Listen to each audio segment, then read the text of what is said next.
करबला जी अज़ीम कुर्बानी खे यादि करण लाइ चिलार शहर में भी मातमी जुलूसन जो सिलसिलो जारी आहे। चिलार जे असगरिया इमाम बरगाह, सजादिया इमाम बरगाह ऐं हुसैनी इमाम बरगाह ऐं मुख़्तलिफ़ इमाम बरगाहनि ते जेको मातमी जुलूस ऐं मजलिस अज़ा ऐं नूह खानी ऐं सिक्योरिटी जा इंतज़ाम पुलिस पारां सख़्तु कया विया आहिनि। साल जे आहिनि साल बि पहिरीं मुहर्रम खां अॼु 8 मुहर्रम 9 मुहर्रम जी राति आहे ताईं मुख़्तलिफ़ इमाम बारगाहनि तां नियाज़ नगर ऐं जुलूस निकिरी रहिया आहिनि।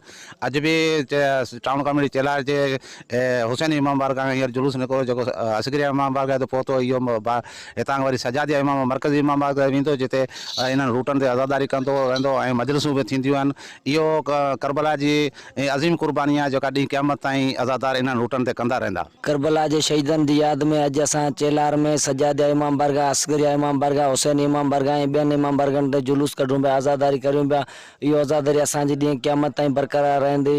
हुसैन इमाम बारगाह का काफ़िलो निकितो आहे, सिधो आयो आहे अस्किरिया इमाम बारगाह बजीर मौला में, जंहिंमें मौला जी ज़ुलझना सिंगारी आहे, सेजियूं पाकनि सिंगारियूं आहिनि, माना सिंगारियूं आहिनि सेजियूं पाकनियूं, जंहिंमें मौला जी करबला जी यादि शहीदनि जी अॼु बि ताज़ा आहे, ॾींहुं क़यामत ताईं ताज़ा रहंदी। जी बिल्कुलु, अज़ादारनि जूं ॻाल्हियूं ॿुधियूं। अज़ादारनि जो इहो चवणु आहे त इमाम हुसैन जेको दीन बचायो आहे ऐं हुनजो अज़ादारी आहे जेको उहो सिलसिलो ॾींहुं क़यामत ताईं जारी रहंदो। कैमरामैन मुश्ताक बजीर सां गॾु रजब रहमी बजीर, सिंध टीवी न्यूज़, चिलार।